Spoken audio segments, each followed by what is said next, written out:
In Good Time, written and read by Gabriel Cobb. Chapter 3, Storm of the Century. I looked into the galaxy as the plethora of stars wrapped around the horizon, too many to count, let alone comprehend. Then my attention was brought back to the current situation by a slight buzzing in the air and my hair standing up. I looked around the rooftop and saw countless sparks in the air, and I noticed a faint smell of burning, almost as if it were rubber or some sort of artificial material being zapped by electricity. My stone brain couldn't quite grasp the severity of the situation at hand. My brain knew it was dangerous, but my body was stuck, frozen by the weed and fear. All of a sudden, there was a high-pitched buzzing in the air, and then a pop. Was I hallucinating, or did the lights suddenly come back on for a split second? Nah, couldn't be. Somehow survived whatever the fuck that was. I then realized I'd been holding my breath due to being paralyzed by fear.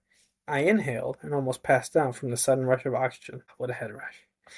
My knees gave out and I collapsed, breathing heavily and mildly dissociating. I looked up towards the sky and noticed a stream of pure electrified light emanating above the cloud layer. What the hell? It was then I got my rear in gear and booked it inside right as I heard the booming thunderclap and the whole building shook. Then the bulbs flickered on and off, and got so bright they were pure plasma contained in a fragile glass tomb. They stayed on and got brighter and brighter, and I was terrified.